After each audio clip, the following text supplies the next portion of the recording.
ان کی طرف دیکھے گا اور نہ ان کو پاک کرے گا، اور ان کو دکھ دینے والا عذاب ہوگا۔ اور ان اہل کتاب میں بعض ایسے ہیں کہ کتاب تورات کو زبان مروڑ مروڑ کر پڑھتے ہیں تاکہ تم سمجھو کہ جو کچھ وہ پڑھتے ہیں کتاب میں سے ہے، حالانکہ وہ کتاب میں سے نہیں ہوتا، اور کہتے ہیں کہ وہ خدا کی طرف سے نازل ہوا ہے، حالانکہ وہ خدا کی طرف سے نہیں ہوتا، اور خدا پر جھوٹ بولتے ہیں، اور یہ بات جانتے بھی ہیں۔ کسی آدمی کو شایع نہیں کہ خدا تو اسے کتاب اور حکومت اور نبوت عطا فرمائے، اور وہ لوگوں سے کہے کہ خدا کو چھوڑ کر میرے بندے ہو جاؤ، بلکہ اس کو یہ کہنا سزاوار ہے کہ اے اہل کتاب تم علماء ربانی ہو جاؤ، کیونکہ تم کتاب خدا پڑھتے پڑھاتے رہتے ہو، اور اس کو یہ بھی نہیں کہنا چاہیے کہ تم فرشتوں اور پیغمبروں کو خدا بنا لو۔ بھلا جب تم مسلمان ہو چکے تو کیا اسے زیبا ہے کہ تمہیں کافر ہونے کو کہے؟ اور جب خدا نے پیغمبروں سے عہد لیا کہ جب میں تم کو کتاب اور دانائی عطا کروں، پھر تمہارے پاس کوئی پیغمبر آئے جو تمہاری کتاب کی تصدیق کرے، تو تمہیں ضرور اس پر ایمان لانا ہوگا اور ضرور اس کی مدد کرنی ہوگی۔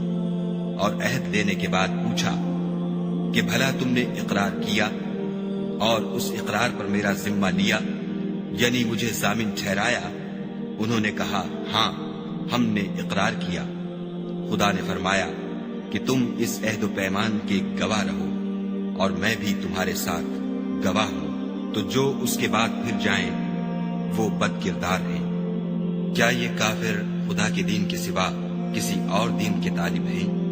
حالانکہ سب اہل آسمان و زمین خوشی یا زبردستی سے خدا کے فرما بردار ہیں اور اسی کی طرف لوٹ کر جانے والے ہیں۔ کہو کہ ہم خدا پر ایمان لائے، اور جو کتاب ہم پر نازل ہوئی، اور جو صحیفے ابراہیم اور اسماعیل اور اسحاق اور یعقوب اور ان کی اولاد پر اترے، اور جو کتابیں موسیٰ اور عیسیٰ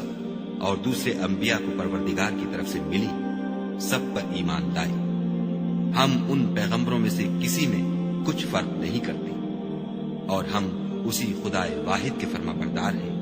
اور جو شخص اسلام کے سوا کسی اور دین کا طالب ہوگا وہ اس سے ہرگز قبول نہیں کیا جائے گا، اور ایسا شخص آخرت میں نقصان اٹھانے والوں میں ہوگا۔ خدا ایسے لوگوں کو کیوں کر ہدایت دے جو ایمان لانے کے بعد کافر ہو گئے